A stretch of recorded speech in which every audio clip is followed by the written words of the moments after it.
হয়। যারা মেধা তালিকা বঞ্চিত হয়ে যারা কোটা তালিকায় চাকরি পায়, চাকরি শব্দটা লিখতে পারে না, আজকে আপনাদের আমাদের চোখ কান খুলে দিয়েছেন এই কোমলমতি মেধাবী স্টুডেন্ট যারা আছে তারা আপনাদের পাশে দাঁড়িয়ে আজকে উদাত্ত আহ্বান রাখি।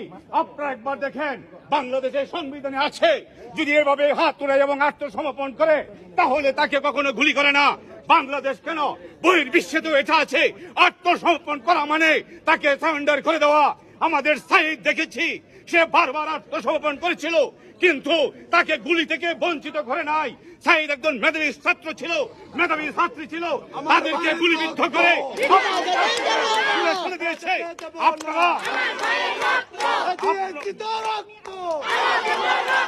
আপনারা যে আন্দোলন করছেন একটি যুক্তিসঙ্গত আন্দোলন, এই যুক্তিসঙ্গত